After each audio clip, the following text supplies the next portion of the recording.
অনেকে বলে কবরের প্রশ্ন হবে তিনটা, না কবরের প্রশ্ন হবে চারটা। কয়টা? জোরে বলেন কয়টা?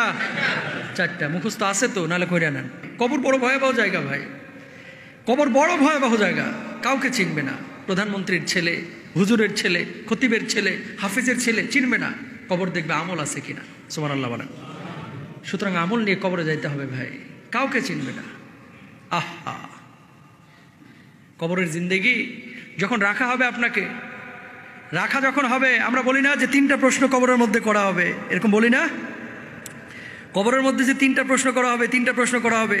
কবরের মধ্যে তিনটা প্রশ্নের কথা যখনই আলোচনায় আসে, কয় হুজুর আরবি তো পারি না, প্রশ্নের জবাব দিব কিভাবে? আসলে তো আরবি পারেন না। আরবি ভাষা কি আপনি পারেন? পারেন না।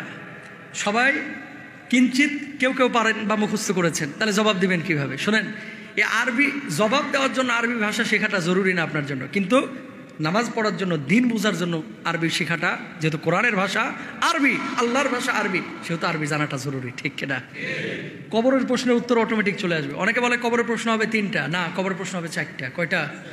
জোরে বলেন কয়টা? চারটা। মুখস্থ আছে তো, নাহলে কইরা নেন। 1 নম্বর প্রশ্ন কি হবে?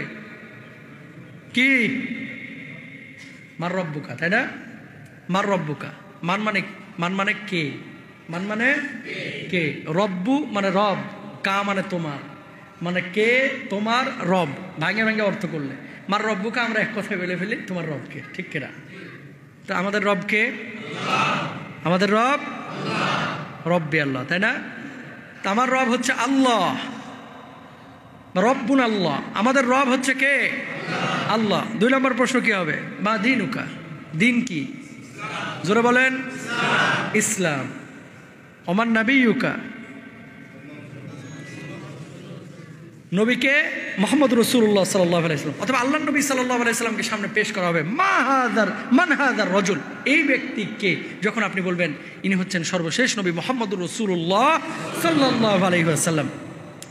এরপরে চতুর্থ যে প্রশ্নটা আপনাকে করা হবে, প্রশ্ন করা হবে ওমা ইদরিকা, যে এটা তুমি কিভাবে জানলা, এগুলো জানলে কিভাবে? সে বলবে করাতু কিতাবাল্লাহি ফাআমানতু বিহি ওয়া সাদ্দাকতু, এগুলো আমি আল্লাহর কোরআন পড়ে জেনেছি। অথবা বলা হবে তুমি সত্য বলেছো। আর যখন এই ঘোষণা হয়ে যাবে, ইয়া আইয়ুহান নাফসুল মুতমাইন্না ইরজিই ইলা রাব্বিকি রাদিয়াতাম মারদিয়া ফাদখুলি ফি ইবাদি ওয়াদখুলি জান্নাতি। সুবহানাল্লাহ বলেন না?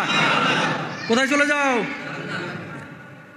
জান্নাতে চলে যাও। যখন রূহটা কবজ হবে না, এভাবে সম্বোধনও করা হবে। তো কবরের প্রশ্ন হবে 4টা। তোমার রবকে, তোমার দিন কি, তারপরে তোমার নবীকে বা এই ব্যক্তিকে। চতুর্থ প্রশ্ন হবে এগুলো জানলা কোত্থেকে? তাহলে প্রশ্ন কয়টা বলছিলাম? 4টা। এখন মুখস্থ করবেন নাকি ইসলামের মধ্যে আসবেন? বলেন। ইসলামের মধ্যে আসবেন। এই তো মাশাআল্লাহ, এটা মুখস্থ করে কোনো কাজ হবে না, বরং ইসলামের মধ্যে আসতে হবে। ইসলামের মধ্যে যখন আসবেন, তখন অটোমেটিক আল্লাহ সুবহানাহু ওয়া তাআলা জবান খুলে দেবেন।